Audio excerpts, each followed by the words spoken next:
আগামীকাল থেকে যখন মমতা বন্দ্যোপাধ্যায় ভোট প্রচার শুরু করতে চলেছেন, তখন অভিষেক বন্দ্যোপাধ্যায় তিনি তার কর্মসূচি শুরু করছেন আগামী 24 তারিখ অর্থাৎ 24শে মার্চ থেকে। প্রথমে 24 তারিখ পাথর প্রতিমায় তার জনসভা রয়েছে এবং এরপর 25 তারিখ একের পর এক জনসভা রয়েছে অভিষেক বন্দ্যোপাধ্যায়ের।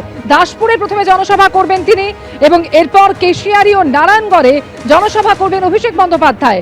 নন্দীগ্রামে কর্মী সভায় যোগ দেবেন তিনি।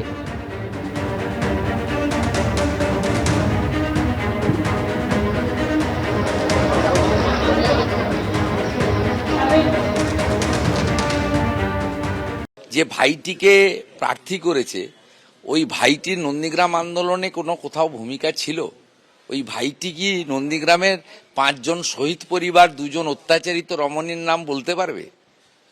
আমি তো নন্দীগ্রামের জন্য 42টা মামলা খেয়েছি সিপিএম এর সময়। নন্দীগ্রামের লোককে কেন আন্ডার এস্টিমেট করছেন? মমতা ব্যানার্জি ক্রেডিট নিতে গেছিল, মমতা ব্যানার্জিকে রিফিউজ করেছে যে নন্দীগ্রাম, তারপরেও আমাকে আরো পরীক্ষা দিতে হবে বা নন্দীগ্রামের মানুষকে পরীক্ষা দিতে হবে? ডেমোক্রেসিতে মাল্টিপল নাম্বার অফ পার্টিস দাঁড়ায়, বহুদলীয় গণতন্ত্র। ওরা একজনকে দাঁড় করিয়েছে। আমিও একটা সময় তৃণমূল কংগ্রেস করতাম, 20 সালে আমিও রিজাইন করে সব ছেড়ে আমি বিজেপিতে জয়েন করেছিলাম। বিজেপি আমাদের একজন পঞ্চায়েত মেম্বারকে ওরা জয়েন করিয়েছে। ওই ভাইটার উচিত বিজেপির পঞ্চায়েত মেম্বারশিপটা ছেড়ে নির্বাচনে লড়াই করা নৈতিকভাবে। আর মাননীয় অভিষেক বাবু মমতা বন্দ্যোপাধ্যায়ের পরে সেকেন্ড ম্যান ওই দলের। তিনি প্রচারে আগেও গেছেন, এখনো যাবেন। এটা নিয়ে আমার মন্তব্য করারও দরকার নেই, বিচলিত হওয়ারও দরকার নেই। কিন্তু আমি নন্দীগ্রামের গণদেবতাকে নিয়ে ওরিড নই। তারা 21-এর যুদ্ধে বলে দিয়েছে কে আসল আর কে নকল, বারে বারে হয় না।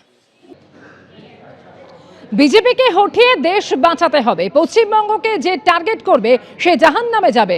রেড রোডে ঈদ পালনের মঞ্চ থেকে এভাবেই বিজেপিকে নিশানা করেছেন মমতা বন্দ্যোপাধ্যায়। আগে দলকে বাঁচান, তারপর দেশ বাঁচাবেন, পাল্টা জবাব দিয়েছে বিজেপিও।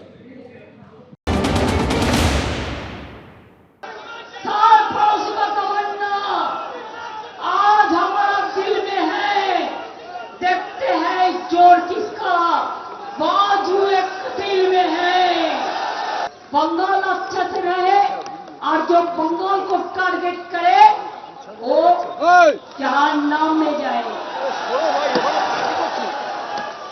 खुद ही को कौन बुलंद इतना, खुद ही को कौन बुलंद इतना।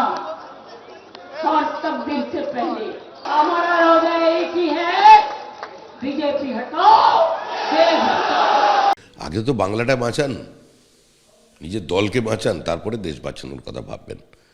প্রতিবারই উনি ওরকম বলেন। লোকসভা নির্বাচন এলেই বলেন প্রধানমন্ত্রী, ওর দল থেকে বলা হয়।